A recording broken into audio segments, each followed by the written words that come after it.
A wonderful good morning to all of you. Today we are going to start our last story of this term, A Horse and Two Goats. This story is written by R.K. Narayana.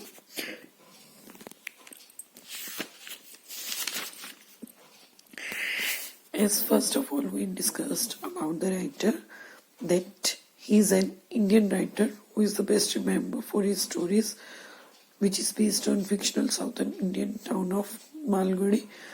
Narayana's style is simple and easy, unpretentious. His story explores humor and compassion of everyday lives of ordinary people. This story is basically describes what happens when an English-speaking American meets an illiterate South Indian villager who knows only Tamil and has never stepped outside his village. And Fauna with his English is baffled by the incomprehensible and bizarre behavior of Muni, while Muni is equally mistiffed by the Americans' strange words and antics. So in this story of the 700,000 villages dotting on the map of India, Kritam was probably the tiniest indicated on the district survey map. It was not easy to find that area on the map because it is in a very smallest part, but which meant in Tamil cornet or crown. So that is a crown. That is like a taj, which we place on our head to become like a princess and all. So this is area which is having less than 30 houses only.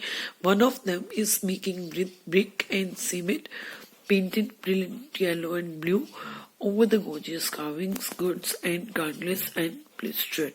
It was known as a big house over there, and the other houses are distributed in 4 states and were generally bamboo, thatch, straw, mud and all these things.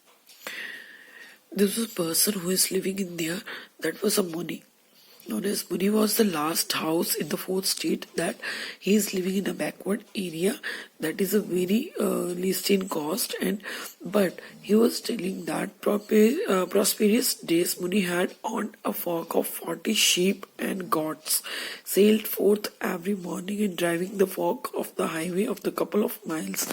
In the way there he would sit as a pedestal of clay and stay to horse while the cattle grazed around. He carried a crook at the end of the bamboo pole and snapped fleece from the avenue trees to feed his flock and gather faggots of the dry sticks and bundle them. Carried them home for a fuel at sunset. Now his wife lit the domestic fire at the evening time and boiled water in a mud pot, threw into a handful millet flour, added salt and gave him a first nourishment of the day.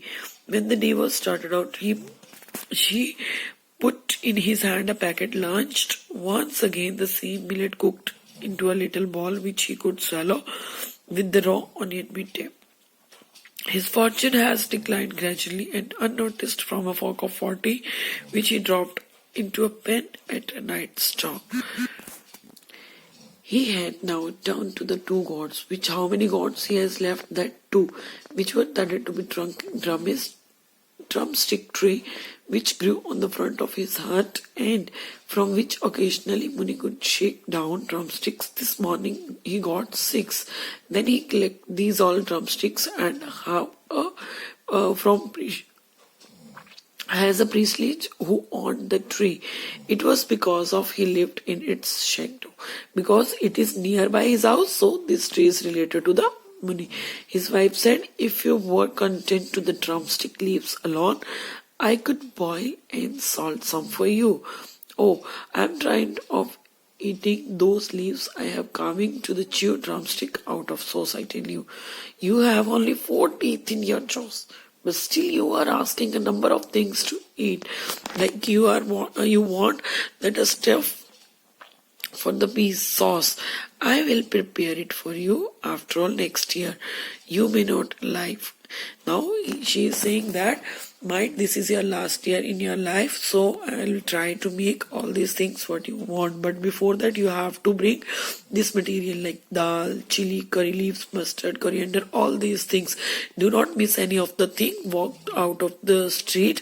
In the third street you will get each and everything. Muni said patiently, because he don't have money out of the shop. He tried to concern the shopkeeper, and he tried to make aware shopkeeper that he was waiting there to have something. Now shopkeeper was surprised that he again came and come with an order, but he is not going to pay anything. At that time Muni laughed inordinately in order to please the shopman at being called young man. This completely won the shopman over, like his sense of humor, which is appreciated. By this humoring the shopman, Muni could always ask for 1 or 2 items of food, promising. By promising, he made promise that he will repay later.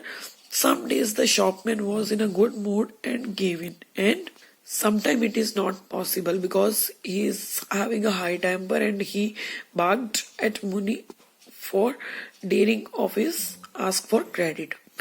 Muni for daring to ask the credit, because the shopman said, if you could find 5 rupees a quarter, you will have paid off of an Asian debt. Now how much you have got now? I will pay you everything on the first next month as always. And whom do you accept to rob by then? Muni felt caught and mumbled, my daughter has sent word that she will be sending me money. Have you a daughter? Sneezed and shopman. She is sending you money for what purpose, may I know? Birthday, 50th birthday. He said, I have a 50th birthday, and my daughter said, I will send you money. Muni repeated weakly, not being sure of it himself. 50 means 50. He is calculating from a families occurring, like earlier time what has happened, number of people by putting their names by the different reasons or different, like some festival is there, he is calculating like that. More likely you are 70, he said to Muni. The shopkeeper said, you are look like a 70. You also forgot to mention that a birthday 5 weeks ago when you wanted castor oil for your holy bath. At this Muni having a scoundrel would not give me anything. So go out, sell the drumstick what they are worth. He flung himself down to the corner of Ricop, and from the fatigue of his vicious job, his wife said, you are getting me sauce today.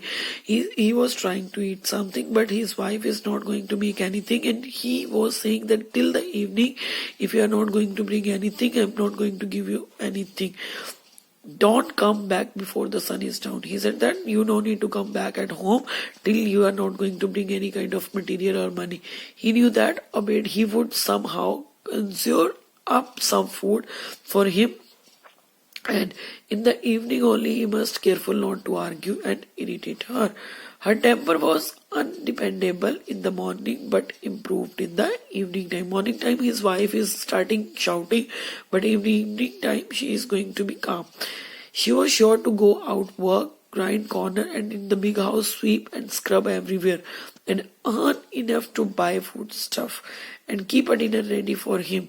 She always tried to make a dinner for him, and in the evening unleashing the gods from the drumstick tree, Muni started out driving them ahead and uttering varied cry from the time to time in order to urge them.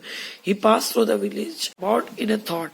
He did not want to look any more or to be accused. A people of cronies lodging in the temple corridor hailed him, but he ignored their call even. The shopman had said that he was 70. At 70, only one waited to be smote by a god. He said that only some person lived whose presence in the god, and he is order of the god to live. When he was dead, what would be for his wife? He said that what happened. So here he is ignoring the call of others. The shopman had said he was 70. 70? So he was talking about might he is in 70 years. When he was die, he was talking that when he will die, what will happen with their wife? Because he don't have any progeny. He was knowing that he had that news that when he got married with his wife is of 8 years and he is of 10 years. He don't have any kind of progeny. Progeny means child who can take care of both of them and who can have a blessings of God. Only the outskirts did he lift his head and look up. He urged and builded the goats until they winded along the foot of the horse statue on the edge of the hills. He said that there was a highest horse statue in the village, but nobody noticed that. The advantage is that it was the middle highway of like area from where all the buses and passes through the hills, and it was a belonging to the larger world. The pedestal statue was that much broad that sun can travel around this. So its belly was that much broader that any of one can sleep around that.